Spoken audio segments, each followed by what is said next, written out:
everyone, welcome back to my channel. Day 26, we're here, we're on the final stretch of this 30-day wellness journey. So today we're going to talk about goal setting and the really nice benefits about having goals and why it's important to constantly strive for different types of goals. So stay tuned, let's get started. So goal setting is super popular at any time of year, right? So they're like, what's your New Year's resolution? What goals are you working on? What's kind of your thing that you're working towards? And so we've really created this kind of culture of non-stop goal setting, right? Always constantly having to have a goal or strive for a goal or working towards something. And there's a reason behind that. There's so many benefits on why goal setting is so important. Because what happens with goal setting is it gives us a sense of hope for the future. And yes, it's important to stay in the present, but we also have to make a plan for the future. We have to make sure that our actions today are in line with what we want to do tomorrow. So goal setting actually can really help us stay in the present, because let's say I have a 5-year goal. Maybe my 5-year goal is to buy a house. And so I have to remind myself that today, the things I do today are going to help me either get closer to that goal in 5 years or further away. And so something I like to ask clients is, what are you doing today to work towards that goal? You know, sometimes we think, oh, that goal is so far down the line, I don't need to worry about it. I'm going to buy a house in 5 years and it'll be 5 years. But reminding yourself that we can do something every single day that can be working towards our goals. So you might be wondering, why do I need to have goals in the first place? And goals help us create a sense of purpose.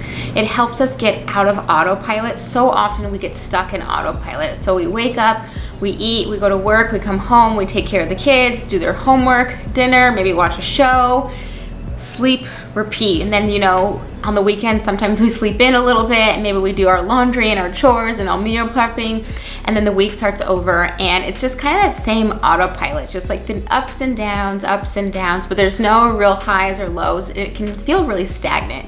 So having a goal that's outside of being a good mom, a good dad, a good friend, or, you know, just to live life. So having goals can be really beneficial as you're thinking about your purpose and your drive and that motivation to kind of get out of bed. Because if we don't have any goals, what's the purpose or what's the point of even getting out of bed some days? Yes, we have to go to work to pay the bills, but if we don't have anything that excites us or something that we can do in the present day that we know our future self is going to thank us for, then what's the point? So reminding yourself, yes, it's important to stay in the present, but future goals help us remind ourselves that I have a voice, I have control, I can do something here in the present moment that's going to help me get closer to my goals tomorrow.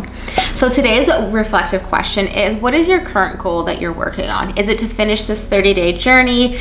Is it to look at all those different areas of self-care, those 8 different dimensions that we talked about? And do you have a goal in maybe one of those areas? You know, maybe your goal is to exercise more or drink more water, or maybe your goal is to respond to all of your friends when they text you. So ask yourself, what is your goal that you're currently working on as you're thinking about goal setting and as you're thinking about kind of us wrapping up this 30-day wellness journey.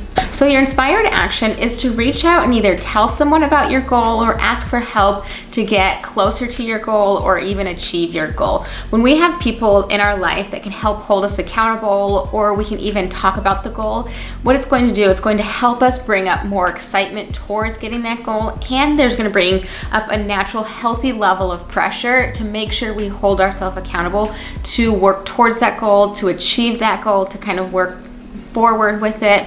Sometimes if we don't tell anyone about our goals, if we never achieve it, then there's kind of a sense of like, oh, well, no one knew about it, so it's not like I failed anyways. And so reminding ourselves that we can tell people about our goals, and even if we don't achieve it, we can still practice letting other people know what we're working towards, what our goals are, our aspirations. And so I believe that all goals should be celebrated, and if people are telling you that your goals are too big, question their limiting beliefs.